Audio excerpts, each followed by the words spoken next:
The church smelled of dying roses and incense so thick it coated my throat. I stood at the back entrance, my fingers trembling against the heavy oak door, feeling the rough grain beneath my palm like a lifeline to something real. Everything else felt like a nightmare I couldn't wake from. 3 days. That's all it had been since my father's funeral. 3 days since I'd learned the truth about the debts, the gambling, the promises made to men who lived in shadows.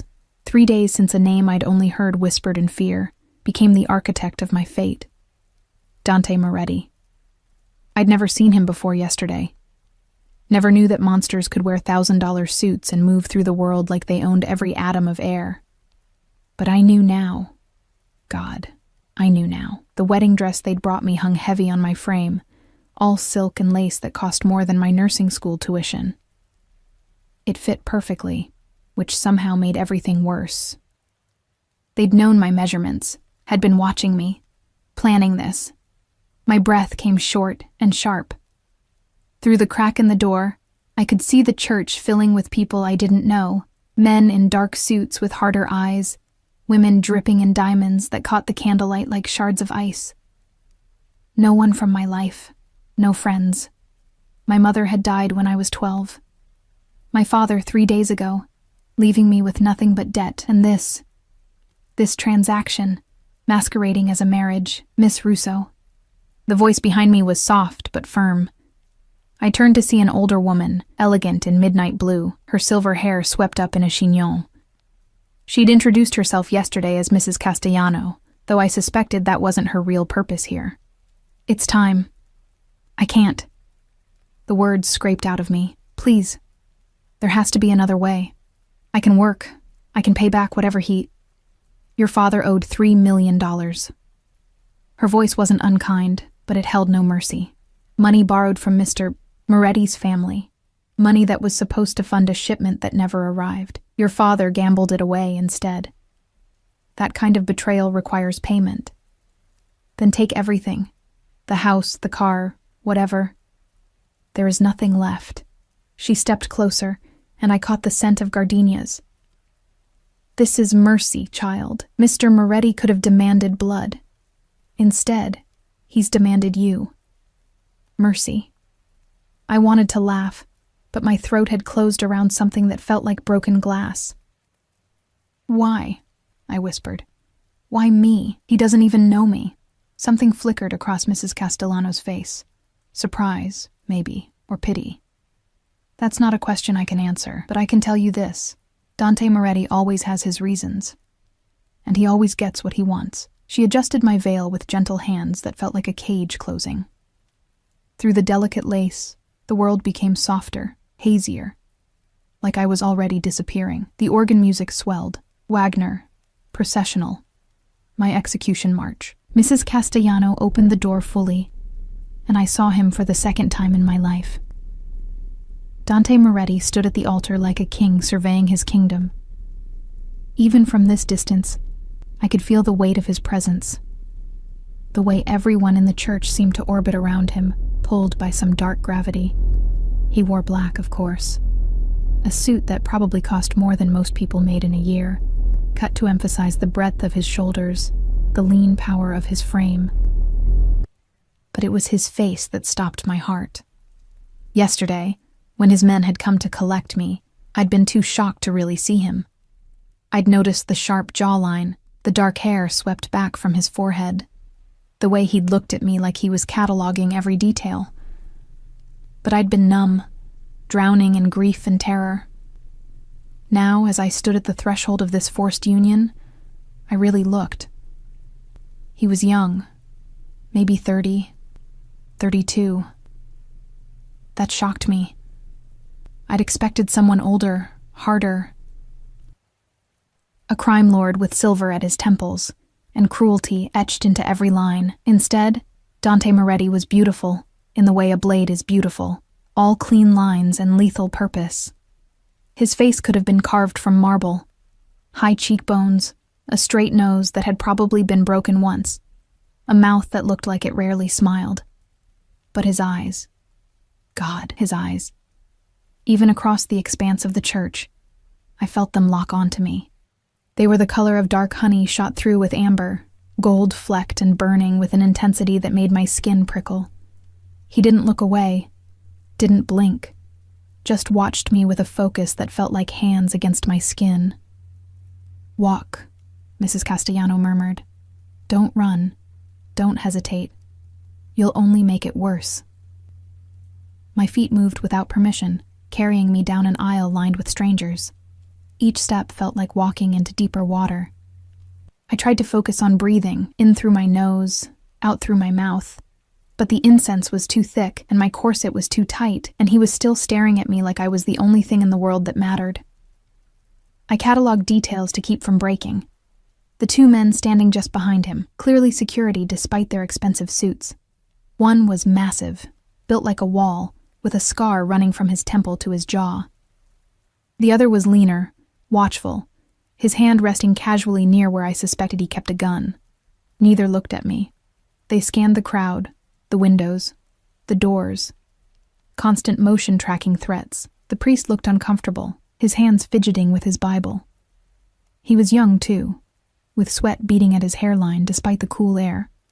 And then I was there, standing beside Dante Moretti, close enough to smell him.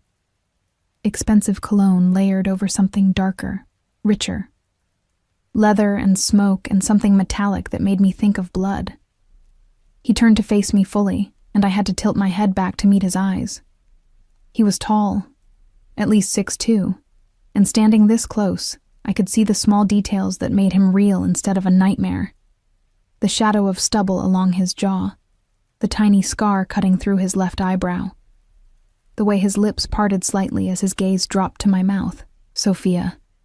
My name in his voice was velvet over steel, deep, with the faintest trace of an accent that suggested his family hadn't been in America for more than a generation or two. "You look beautiful." I wanted to spit at him, scream, run. Instead, I stood frozen as he reached up and slowly, deliberately, lifted my veil. His fingers brushed my cheek, just barely, just enough to make me flinch, and something flashed in his eyes. Satisfaction? Possession? "Don't be afraid," he murmured, so quiet only I could hear. "I'm not going to hurt you."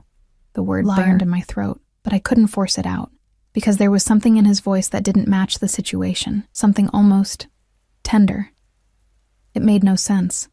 This man had bought me, forced me into a wedding dress and a church full of criminals. He was a monster. So why was he looking at me like I was something precious? The priest cleared his throat. "Dearly beloved." The ceremony passed in fragments. Words I didn't process, vows I didn't mean. When it came time for Dante to place the ring on my finger, I watched his hands, large, long-fingered, surprisingly elegant, and noticed the scars across his knuckles. Old ones, white against his olive skin. Evidence of violence that had healed over but never really disappeared. The ring was platinum and diamonds, heavy and cold. A shackle dressed as jewelry. "You may kiss the bride." Dante's hand cupped my face, tilting my chin up with his thumb. His touch was gentle, too gentle for a man who could order deaths with a phone call. His eyes searched mine for something I didn't understand, and then his mouth descended. The kiss was soft, careful. Nothing like what I'd expected from a man who'd forced me here. His lips moved against mine with a tenderness that made my chest ache. And when he pulled back, his thumb brushed across my cheekbone, catching a tear I hadn't known I'd shed. "Mine," he breathed against my lips, so quiet I almost didn't hear it. Finally, mine. The word should have terrified me. Instead, it sent something hot and confusing spiraling through my stomach. The church erupted in applause, hollow, obligatory. Dante's hand found the small of my back, possessive and warm through the silk of my dress, and he guided me back down the aisle. I felt hundreds of eyes on us, judging, calculating, wondering if I'd last, wondering if I'd break. Outside, the afternoon sun felt like a slap after the dim church. A line of black cars waited, all identical, all gleaming. Dante opened the door of the middle one himself, his other hand never leaving my back, and helped me into the leather interior. The door closed with a heavy thunk, soundproof. Dante slid in beside me, and suddenly the spacious back seat felt suffocating, his thigh pressed against mine, all hard muscle and heat. The driver pulled away without needing instruction, and I watched the church disappear through the tinted windows. Where are we going? My voice came out smaller than I wanted. Home. He was watching me again, that intense focus that made me feel simultaneously exposed and invisible. Our home. I don't have a home anymore. Bitterness leaked through. You made sure of that. His jaw tightened. Your father made sure of that when he stole from me. He was grieving. The words exploded out of me. My mother had just died and he wasn't thinking straight. He made mistakes, but he didn't deserve. He stole $3 million, Sophia. Dante's voice was calm, almost conversational, which somehow made it worse. From my family's shipment, money that belonged to people far less forgiving than me. If I hadn't acted, they would have. And they wouldn't have been satisfied with debt repayment. I turned to look at him fully, anger burning away my fear. So you decided to collect me instead? Like I'm property? Like you're my wife? His hand shot out, catching my chin in a grip that was firm but not painful. He forced me to meet his eyes, and what I saw there made my breath catch. Hunger. Raw, barely contained hunger that had nothing to do with business and everything to do with the way his gaze kept dropping to my mouth. You are my wife now, Sophia. Mine to protect. Mine to keep.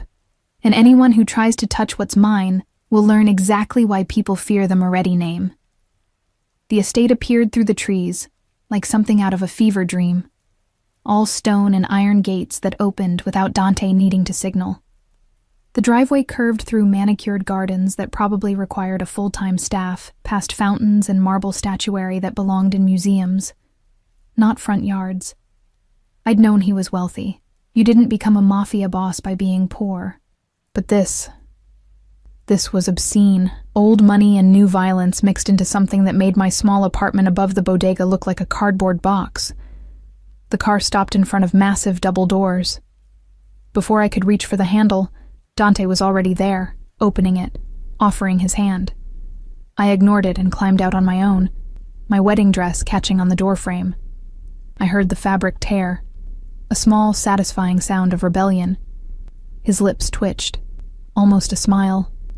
Almost. Stubborn, he murmured. Good. I hate fragile things. Then you should have married someone else. I lifted my chin, trying to channel courage I didn't feel. I didn't ask for this. I don't want this. And I certainly don't want you. Now he did smile, and it transformed his face from beautiful to devastating. You will. The arrogance should have made me hate him more. Instead, it sent heat crawling up my neck. I blamed shock, stress. Anything except the traitorous flutter in my stomach when his hand settled on my lower back again, guiding me toward the doors. They opened before we reached them. A woman stood in the entrance, 50s, impeccably dressed, with kind eyes that seemed out of place in this world. Welcome home, Mr. Moretti, Mrs. Moretti. Mrs. Moretti. The name felt like a brand. Sophia, this is Maria. She manages the household. Dante's thumb moved in small circles against my spine, a gesture that seemed unconscious but felt deliberately possessive. Anything you need, she'll arrange it. Your room is ready. My room? I looked up at him sharply. Not our room? Something dark flickered across his face. Did you want to share my bed tonight, little wife? Because I'm more than willing to consummate this marriage right now if that's what you're asking for. My face burned. That's not... I didn't mean... I know what you meant. His voice dropped lower, intimate, despite Maria standing right there. You'll have your own space until you're ready. I'm not an animal, Sophia. I don't force women into my bed. No, you just force them into marriage. His jaw clenched, and for a moment, I thought I'd pushed too far. Then he turned to Maria. Show her to her suite. Make sure she has everything she needs. And Maria... His eyes met mine again, burning with that inexplicable intensity. Don't let her leave the estate. For her own protection. Protection. Another word for prison. Maria led me through rooms that blurred together. Marble floors, crystal chandeliers, art that probably cost more than my father's debts. I counted security cameras in every corner. Noticed the men stationed at strategic points, all wearing suits that didn't quite hide their weapons. This wasn't just a home, it was a fortress. Here we are. Maria opened a door at the end of a long hallway, and I stepped into a bedroom that could have fit my entire old apartment 3 times over. Floor-to-ceiling windows overlooked gardens lit by the setting sun. A massive 4-poster bed dominated one wall, dressed in silk sheets that probably cost more than a month's rent. Everything was cream and gold and soft, like a cage built for a pampered bird. The closet is through there. Maria gestured to a door on the left. Mr. Moretti had it stocked with clothing in your size. Shoes, accessories, everything. The bathroom is through the other door. If you need anything, how long? The question came out hoarse. How long have I been observed? Maria's expression turned pitying. I don't know those details, dear, but Mr. Moretti is very thorough in everything he does. She left me alone in the beautiful prison, and I immediately went to the windows. They didn't open. Locked from the outside, probably. I could see the grounds stretching out below. More gardens, a pool, what looked like a guest house, and everywhere, men patrolling, watching. I turned to the closet out of morbid curiosity and found exactly what Maria had promised. Racks of dresses, casual clothes, everything from designer jeans to evening gowns. All my size, all brands I'd never been able to afford. I grabbed a simple pair of black pants and a soft sweater, desperate to get out of the wedding dress that felt like it was suffocating me. The bathroom was all marble and gold fixtures, with a tub big enough to swim in. I caught sight of myself in the mirror and barely recognized the woman staring back. My dark hair had been curled and pinned. My makeup applied by professionals who'd arrived that morning. I looked like a bride, like someone who'd chosen this. I scrubbed my face until my skin burned, tore the pins from my hair until it fell in tangled waves around my shoulders. Better, more like myself, less like property. A knock on the bedroom door made me freeze. Sophia? Dinner is ready. Dante's voice, low and smooth and somehow already familiar. I didn't answer, but I heard the door open anyway. Of course. His house, his rules. When I emerged from the bathroom in my borrowed clothes, he was standing by the windows, still in his wedding suit, but with his jacket discarded and his sleeves rolled up to reveal forearms corded with muscle and scattered with more scars. He'd loosened his tie, and something about that small concession to comfort made him seem more human, more dangerous. He turned when he heard me, and his gaze traveled slowly from my bare feet to my wet hair. You look more comfortable. I'm not comfortable. I'm trapped. I crossed my arms over my chest. You said I couldn't leave. That's called kidnapping. That's called keeping you alive. He moved toward me with that predatory grace I'd noticed in the church. Your father's associates aren't the only ones who know about his debts, Sophia. There are people who would use you to get to me now that you're my wife, people who would hurt you just to send me a message. Then divorce me. Send me away. I'll disappear. No. The word was absolute, final. He stopped in front of me, close enough that I had to tilt my head back to maintain eye contact. You're mine now. That means you stay where I can protect you, where I can see you, where I know you're safe. I don't need your protection. I need my freedom. His hand came up, and I flinched instinctively. He froze, something that looked like pain crossing his face. I told you, he said softly. I'm not going to hurt you, Sophia. I need you to believe that. Why? The question burst out of me. Why do you even care? You don't know me. This is just business to you, isn't it? Collecting a debt? Is that what you think? He laughed, but there was no humor in it. That I forced you to marry me because of money? What else am I supposed to think? He was quiet for a long moment, studying me with those burning eyes. Then he stepped back, creating distance that somehow felt worse than closeness. Come have dinner. You haven't eaten all day. I'm not hungry. Sophia. My name was a warning. Don't make this harder than it needs to be. I'm trying to be patient. I'm trying to give you space to adjust. But you need to eat, and you need to understand the rules here. Rules. I laughed bitterly. Of course there are rules. One rule. He held up a single finger. You don't leave the estate without me or my security. That's it. Everything else is yours to do as you please. You want to scream at me? Fine. You want to hate me? I can live with that. But you will not put yourself in danger because you're angry about a situation neither of us can change. You could change it. You could let me go. No. He moved to the door, then paused and looked back at me. I've waited too long for you, Sophia. I'm not letting you go now. Not ever. The words should have sounded threatening. Instead, they sounded almost anguished. He left before I could respond, and I stood alone in my golden cage, trying to understand what the hell he'd meant by that. Dinner was served in a dining room that could have seated 30 people, but it was just the two of us at one end of a table that stretched into shadow. Crystal glasses, fine china, food that smelled incredible and tasted like ash in my mouth. Dante ate with the same focused intensity he seemed to apply to everything, occasionally glancing up at me through dark lashes. He'd shed his tie completely now, unbuttoned his collar. I tried not to notice the hollow of his throat, the hint of tan skin beneath the white shirt. Tell me about yourself. His voice broke the silence. Why? You clearly already know everything. I know facts. Your age. Where you worked. That you were studying to be a nurse before your father died. He set down his fork, giving me that complete attention that felt like standing under a spotlight. I don't know you. And whose fault is that? I pushed food around my plate. Normal people date before they get married. Get to know each other. Fall in. I cut myself off. Fall in love? He finished for me, and something in his tone made my skin prickle.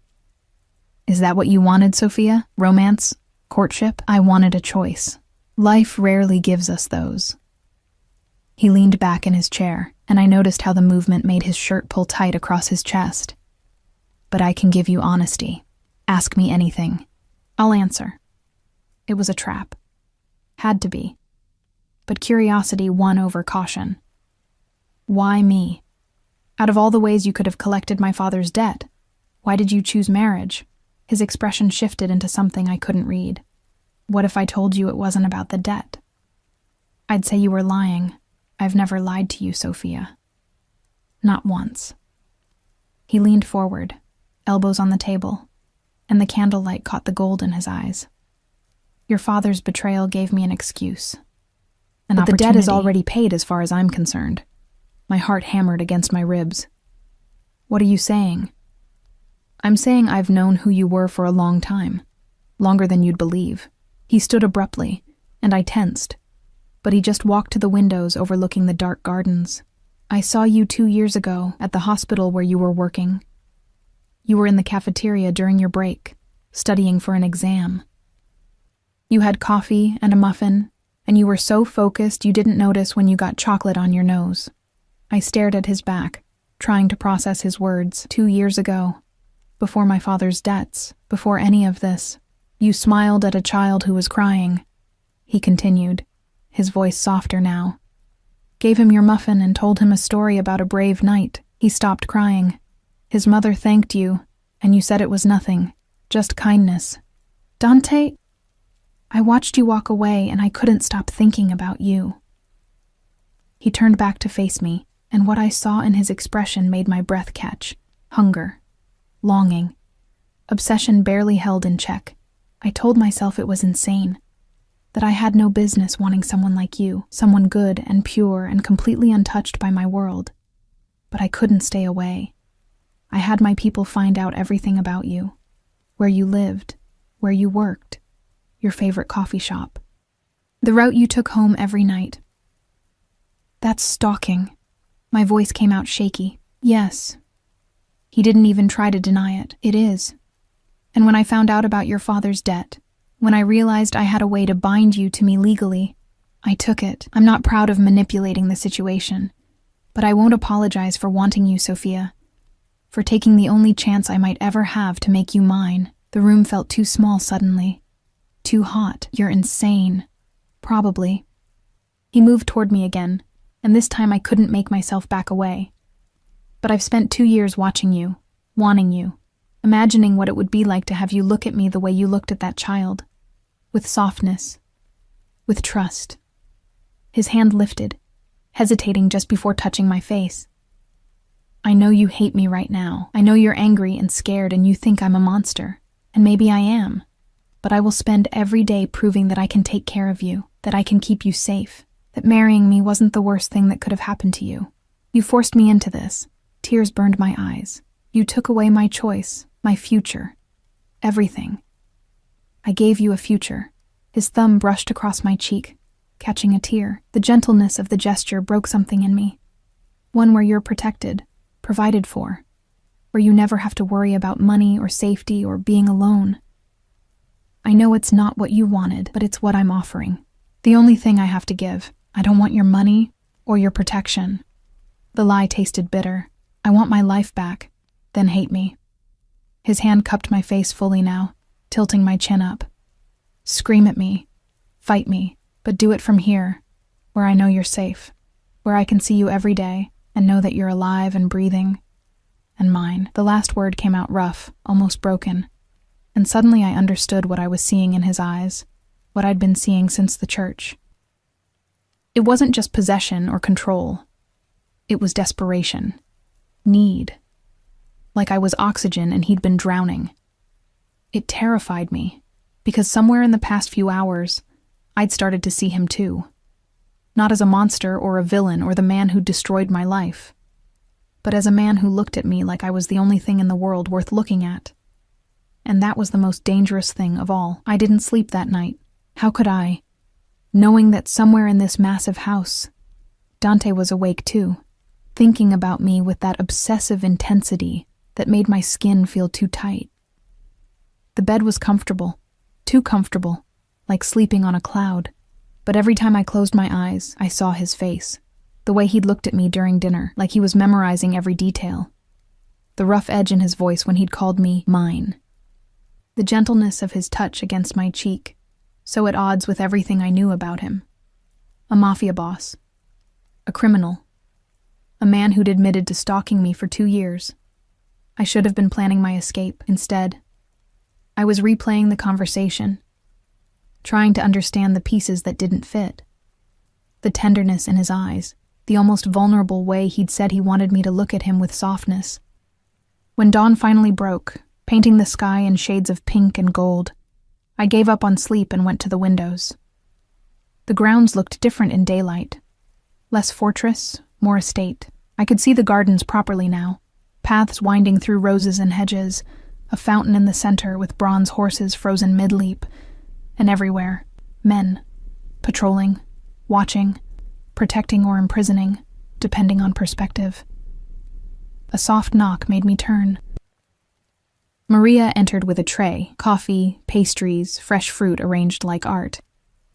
"Good morning, Mrs. Moretti. I thought you might want breakfast before..." "Before what?"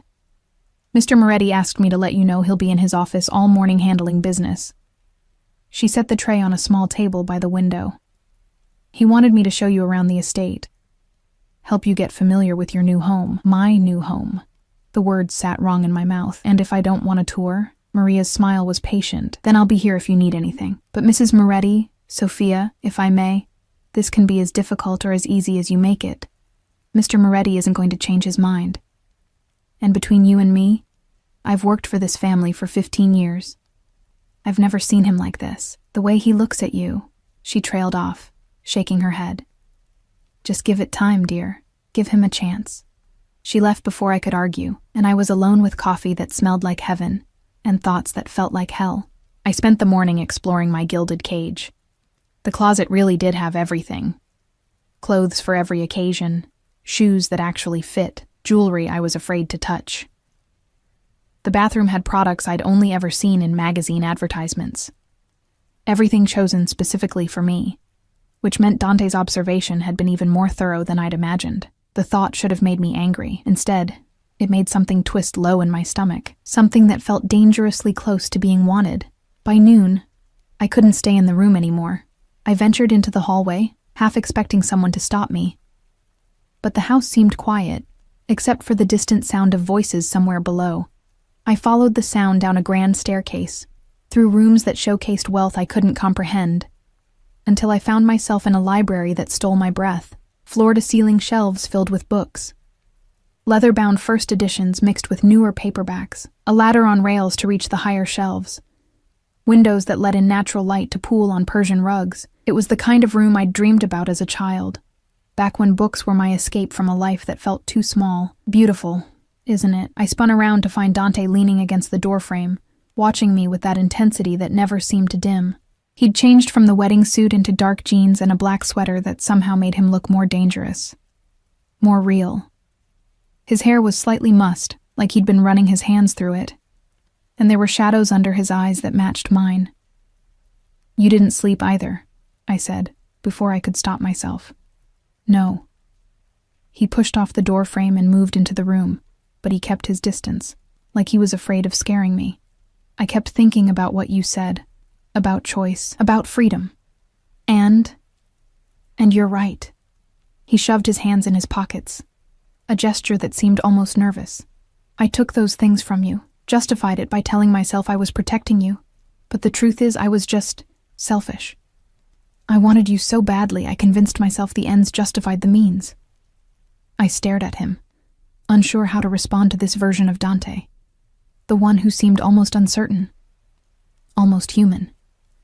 "This library," he continued, gesturing around us. "It was my mother's. She died when I was 16. Cancer.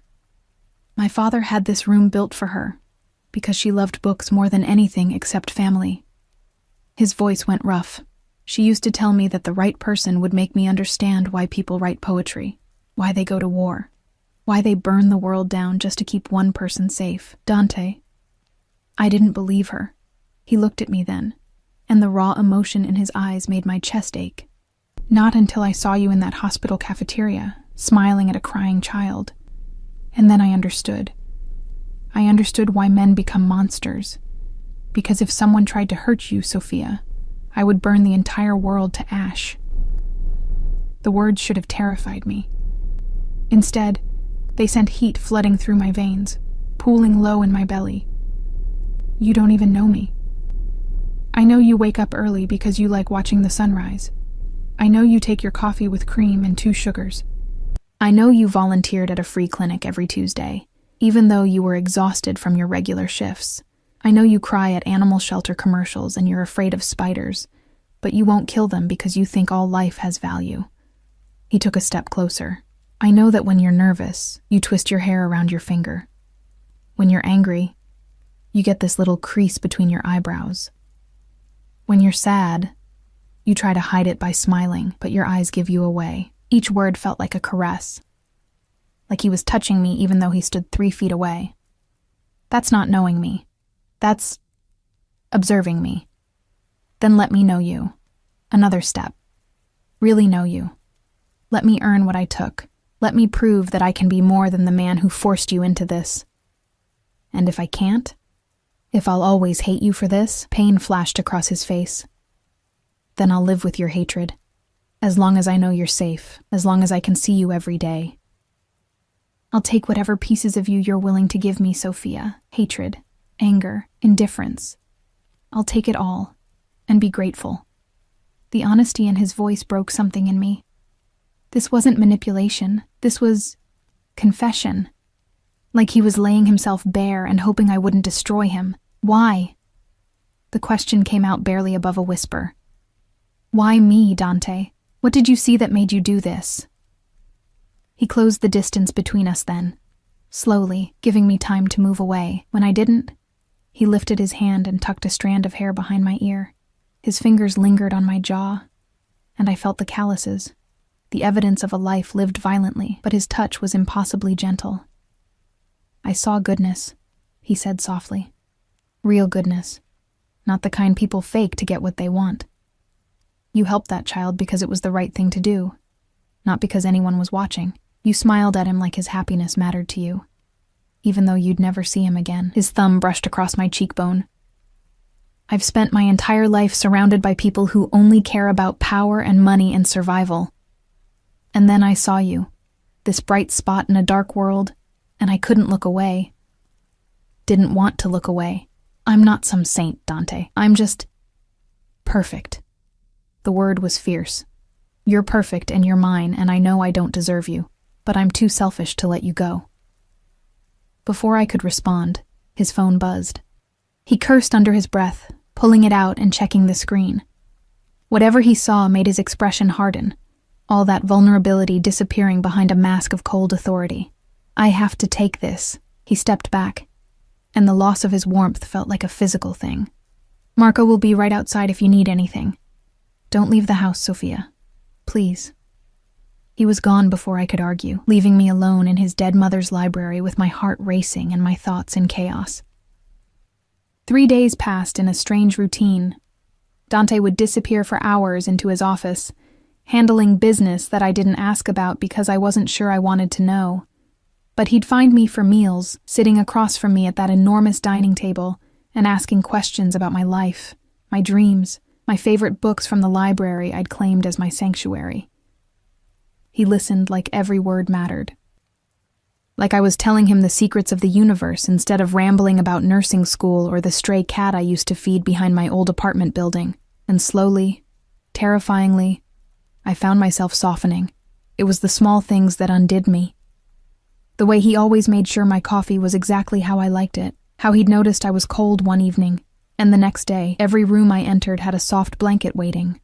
The books that started appearing on my nightstand, titles I'd mentioned wanting to read, he was courting me. After forcing me to marry him, Dante Moretti was courting me with the kind of attentive care that made my chest ache. On the 4th morning, I woke to find a note slipped under my door. His handwriting was bold, decisive, like everything else about him. Garden. Noon. Please.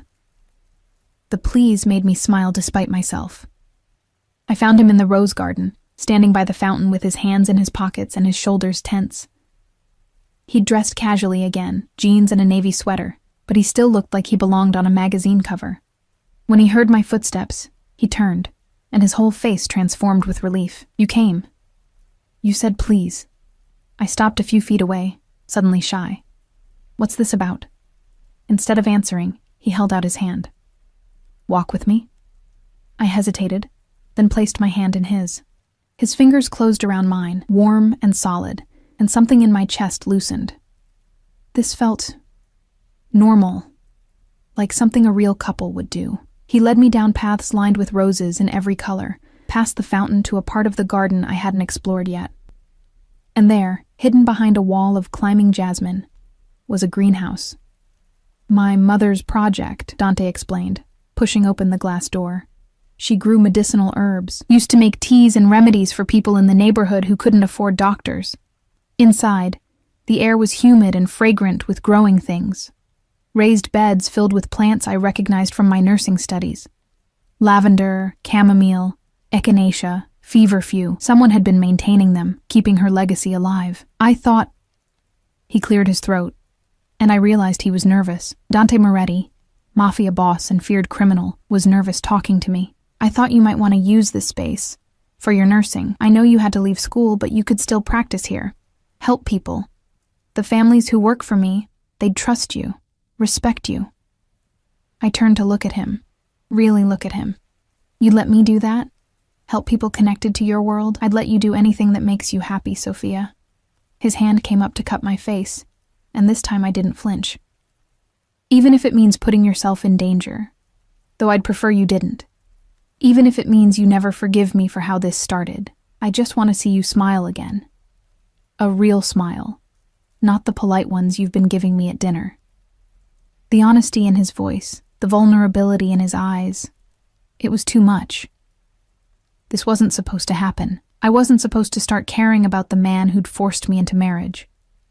But here I was, standing in his dead mother's greenhouse, looking at him and seeing not a monster, but a man who was desperately, obsessively in love with me, and the terrifying part was that I could feel myself falling too. "Thank you," I whispered, and watched something bright and fierce light up his eyes. "For this. For trying."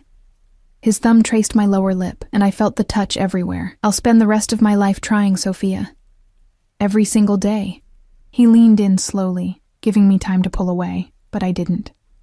I let him close the distance, let his mouth brush against mine in a kiss that was nothing like the one at our wedding. This was heat and need, and barely restrained hunger. His hand slid into my hair, tilting my head to deepen the kiss, and I gasped against his lips. He took advantage, his tongue sweeping into my mouth, tasting me like I was something rare and precious. My hands fisted in his sweater, pulling him closer, and he groaned, a low, desperate sound that sent liquid heat pooling between my thighs. When we finally broke apart, both breathing hard, he pressed his forehead to mine. "Tell me to stop. Tell me you're not ready, and I'll walk away right now. What if I don't want you to stop?" The words came out breathy, unfamiliar. This woman who was brave enough to want a dangerous man, I didn't know her, but I wanted to. His eyes went dark, pupils blown wide with desire. "Then I'm taking you upstairs and showing you exactly how thoroughly you belong to me." He didn't wait for permission. He swept me up into his arms like I weighed nothing, carrying me out of the greenhouse and across the garden. I should have protested, should have demanded he put me down. Instead, I buried my face in his neck, breathing in his scent, leather and smoke and something uniquely him. We passed Marco in the hallway, and I caught his knowing smirk before Dante kicked open a door I'd never entered. His bedroom. All dark wood and masculine elegance, dominated by a bed that looked sturdy enough to withstand anything. He set me down carefully, and I had a moment to look around, to see the books stacked on his nightstand, the jacket thrown over a chair, the evidence of a life lived in this space.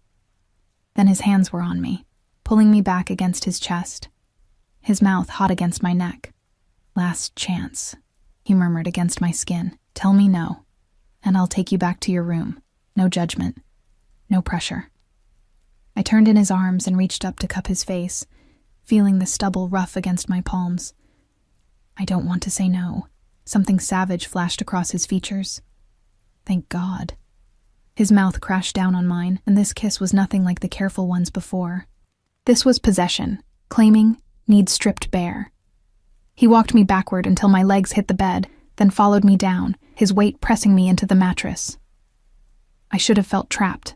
Instead, I felt safe, protected, wanted in a way I'd never experienced. His hands moved over me, mapping every curve through my clothes like he was memorizing me by touch. When he reached the hem of my sweater, he paused, his eyes meeting mine in silent question.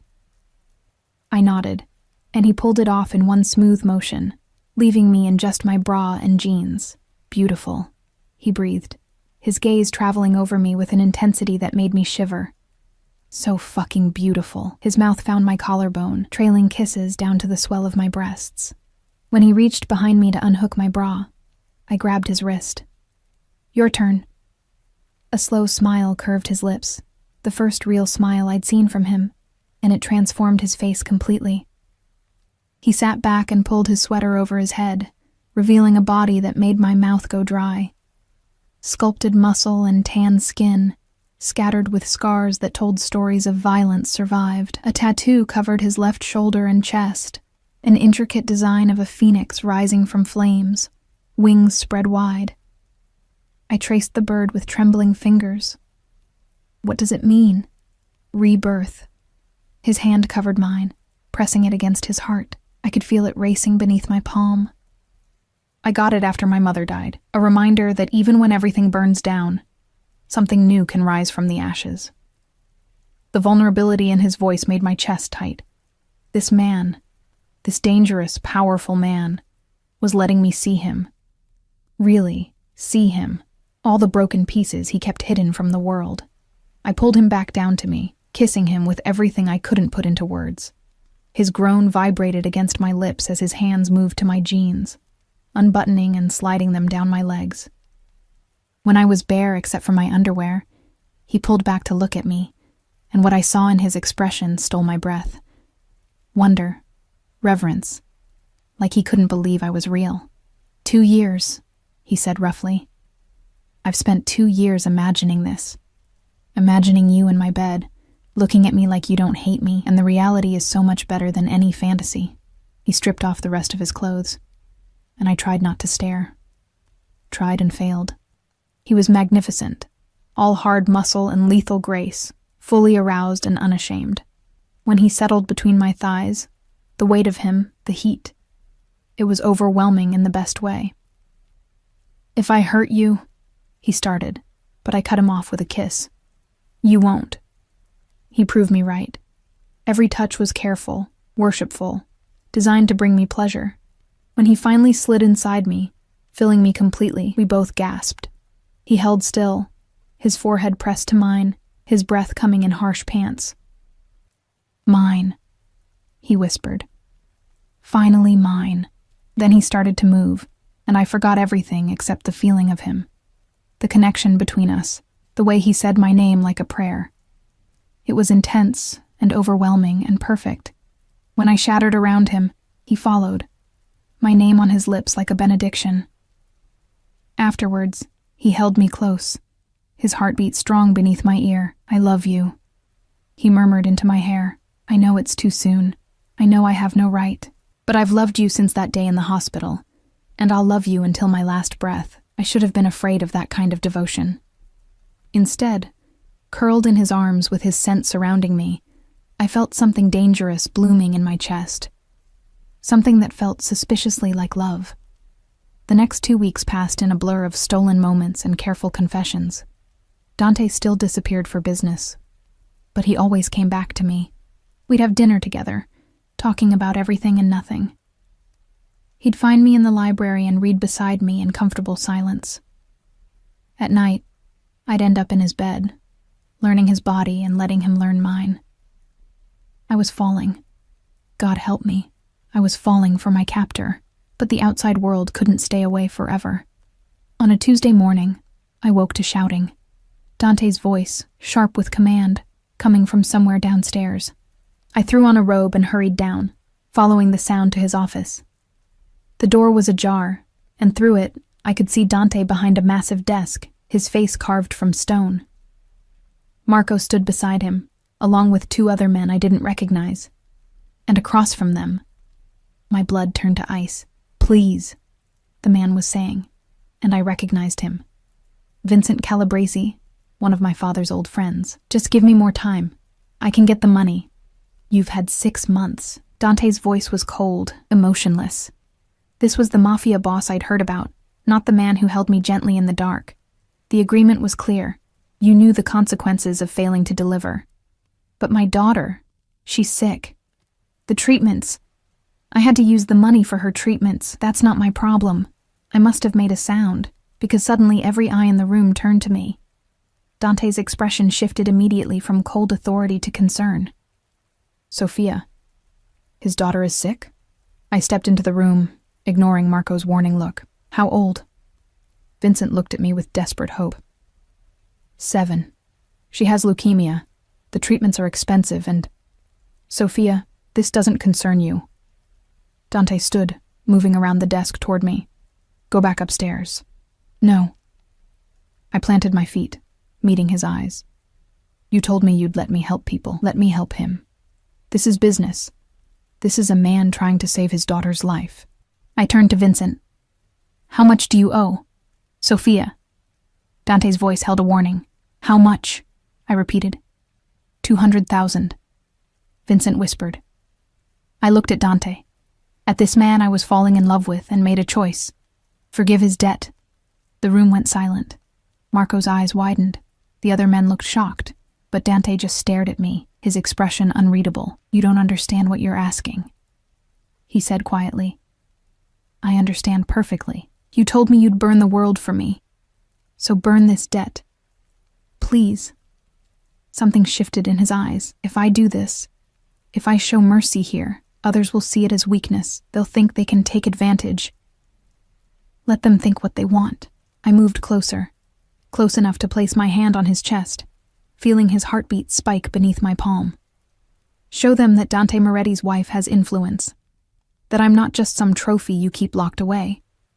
Show them that you value my opinion enough to grant mercy when I ask for it. He stared at me for a long moment, and I could see the war happening behind his eyes. Business versus emotion, power versus love. Then he looked at Vincent. The debt is forgiven, he said, his voice carrying absolute authority. On one condition, your daughter gets the best treatment available, and you bring her to see my wife when she's better. Sophia likes children. She'll want to know the girl as well. Vincent's face crumpled with relief. Thank you. God, thank you. Thank her. Dante nodded toward me. And understand this. You owe her everything now. That means if she ever needs anything at all, you answer, without question. Understood? Yes. Yes, of course. Anything. Marco ushered Vincent out, and suddenly Dante and I were alone in his office. He pulled me into his arms, burying his face in my neck. Do you have any idea what you just did? He murmured against my skin. I helped someone. You showed weakness. My weakness. He pulled back to look at me, and I saw fear in his eyes. People will know now that they can use you against me. That hurting you is the fastest way to hurt me. Then protect me. I cupped his face. You're already so good at it. He laughed, but it sounded pained. I can't protect you from everything, Sophia. And now that the families know how much you mean to me, they'll come after you. Not today, maybe not tomorrow, but eventually. Someone will try to take you from me. Let them try. I kissed him softly. I'm not going anywhere. But even as I said it, even as he held me tight and whispered promises against my lips, I felt the first whisper of unease. Because in Dante's world, love wasn't just a gift, it was a weapon. And I'd just painted a target on my back.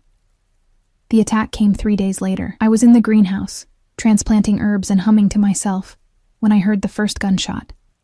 The sound shattered the peaceful afternoon like glass breaking, and for a moment, I froze, my hands buried in soil, unable to process what I'd heard. Then chaos erupted.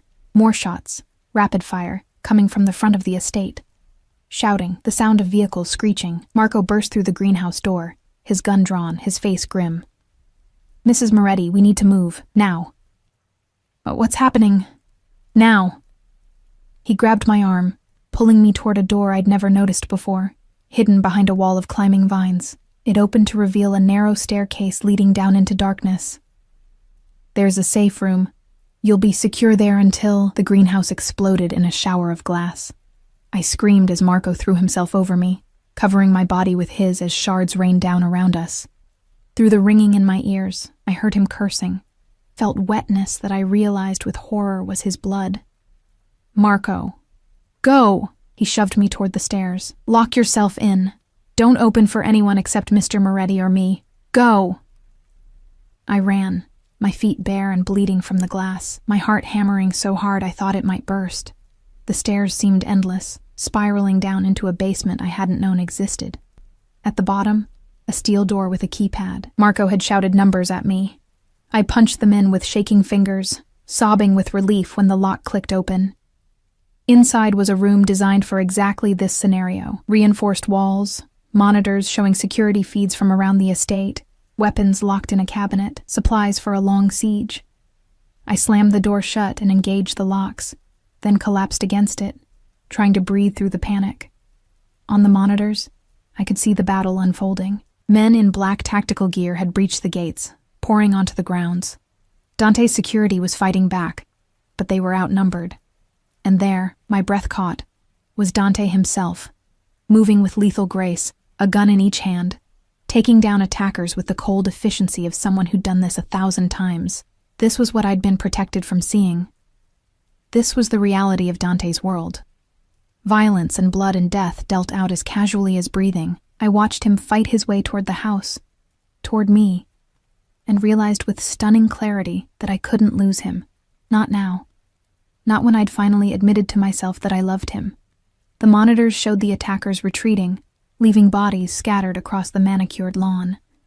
Dante was shouting orders, coordinating his men, checking casualties. I saw him grab Marco, thank God Marco was alive, and say something urgent. Marco pointed toward the greenhouse, and Dante took off running. I counted the seconds until I heard footsteps thundering down the stairs. Then his voice, rough and desperate. Sophia, open the door. My hands fumbled with the locks. The door flew open, and suddenly I was crushed against his chest. His arms like steel bands around me, his face buried in my hair. Are you hurt? His hands moved over me frantically, checking for injuries. Did they touch you? Did anyone? I'm fine. Marco protected me. I pulled back to look at him and gasped.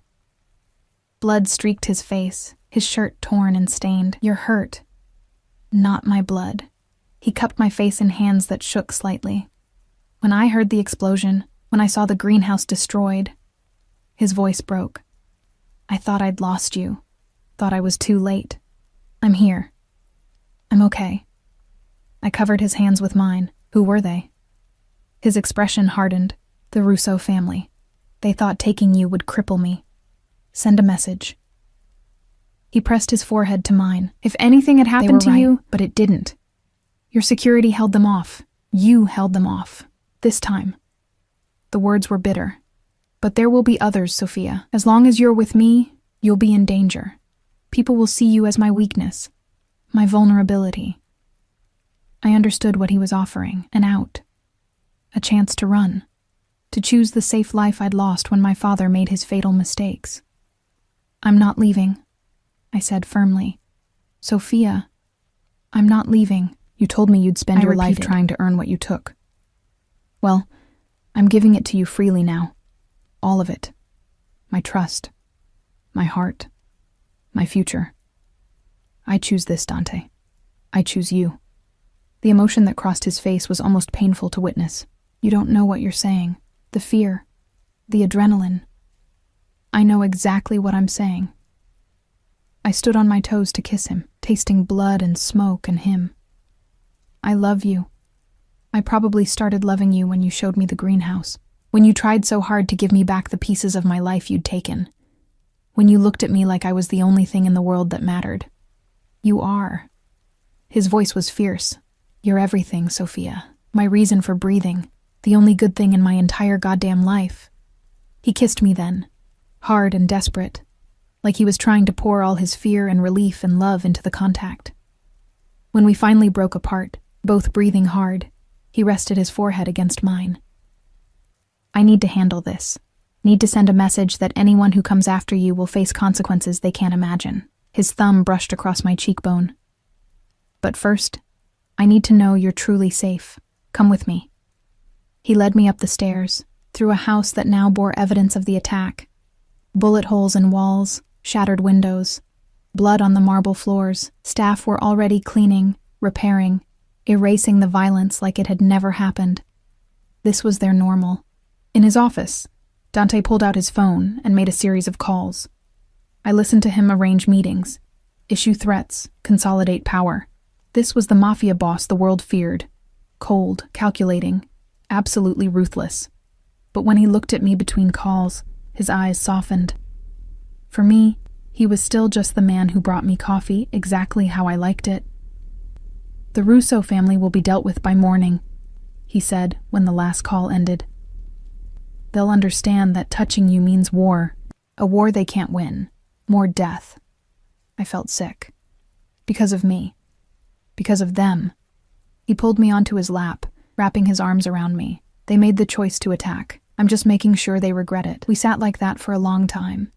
His heartbeat steady beneath my ear, his hand stroking my hair. Outside, the sun was setting, painting the sky in shades of orange and red. Like fire. Like rebirth. "Marry me again," Dante said suddenly. I pulled back to look at him. "We're already married." "I know. But the first time, you had no choice. You stood in that church hating me, terrified, forced into vows you didn't mean." His hands cupped my face. "I want to do it right this time. I want you to walk down that aisle choosing me. Wanting me. I want to hear you say those vows and know you mean every word." Tears burned my eyes.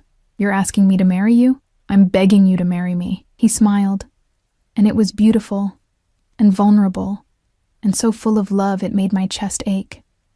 "Be my wife. Not because you have to, but because you want to.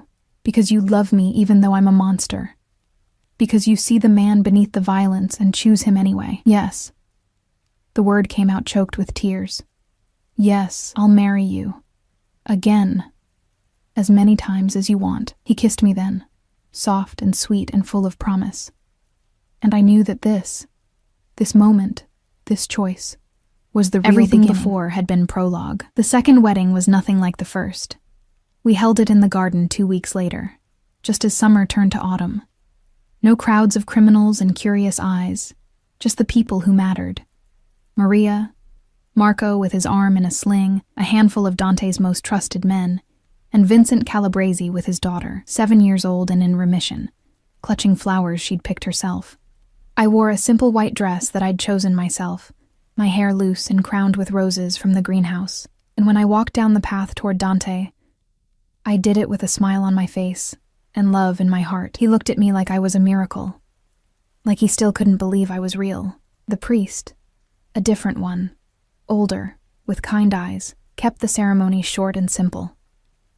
When it came time for vows, Dante took my hands in his. "I promise to protect you," he said, his voice rough with emotion, "to cherish you, to spend every day earning the gift of your love. I promise to be the man you deserve, even when I fail, to try harder, to be better. Because you make me want to be better, Sophia. You make me believe I can be more than the violence I was born into." I squeezed his hands, tears streaming down my face. "I promise to stand beside you, to trust you. To see the man you really are, not the one the world thinks you are. I promise to love you through the darkness, through the fear, through everything this life will throw at us. Because you're worth it, Dante. We're worth it."